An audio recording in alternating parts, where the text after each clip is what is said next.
মাশাআল্লাহ, কতগুলা ধান হইছে। আমার আব্বা কাটতাছে ধান, কত সুন্দর দেখা যায়। এবার অনেকগুলা ধান হইছে আল্লাহর রহমতে। আল্লাহর বরকত নেমে আসছে। এবার অনেকগুলা ধান হইছে।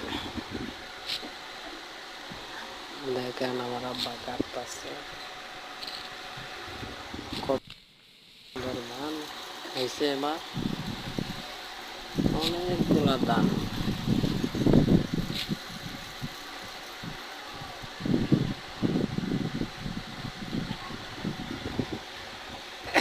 এই দেখতে কাটো, এক জায়গাতে কাটো।